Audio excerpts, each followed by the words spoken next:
algorithm how to print a name 5 times using for loop. મતલબ કે આપણે four લૂપનો યુઝ કરીને કોઈ વસ્તુ કે નામ પ્રિન્ટ કરાવડાવવું હોય 5 વખત, તો આપણે ફોર લૂપનો યુઝ કરીને કેવી રીતે બનાવી શકીએ એનો હું અલ્ગોરિધમ સમજાવીશ. તો સ્ટેપ 1 આવશે સ્ટાર્ટ.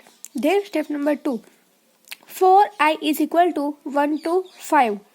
મતલબ કે આપણે આઈને ઇનિશિયલાઇઝ કરશું કે 1 થી એ 5 સુધી, સ્ટાર્ટ 1 થી થવો જોઈએ અને 5 સુધી એ પહોંચવો જોઈએ. પછી આપણે પ્રિન્ટ કરાવડાવશું. મારું નામ પૂજા પટેલ છે, તો હું આમાં પ્રોગ્રામ કરતી વખતે અથવા તો અલ્ગોરિધમ લખતી વખતે પણ મારું નામ પ્રિન્ટ કરાવડાવીશ. હવે સપોઝ કે i બરાબર 1 હશે ને આ પ્રિન્ટ કરાવશે, તો આપણે આઈને આગળ પણ વધારવાનો છે ને, એટલે i is equal two i plus 1. એટલે આપણે આઈની વેલ્યુ એક વેલ્યુ એડ કરીને આપણે ઇન્ક્રીમેન્ટ કરાવડાવશું. ધેન એન્ડ ઓફ 4, મતલબ કે આપણે ફોરનો આપણે આટલો બ્રેકેટ ચાલુ કરીએ છીએ તો અહીંયા ખતમ થઈ જશે અને અહીંયા એનું ફાઇનલ સ્ટેપ ખતમ થાય છે, તો આપણે એને સ્ટોપ કરી દઈશું. આનાથી આપણે પ્રોગ્રામ કરતી વખતે ફોર લૂપનો યુઝ કરીને કોઈ પણ નામ હોય એ આપણે 5 વખત પ્રિન્ટ કરાવડાવી શકીએ છીએ. અગર કોઈ ડાઉટ હોય તો મને નીચે કમેન્ટ સેક્શનમાં પૂછી શકો છો.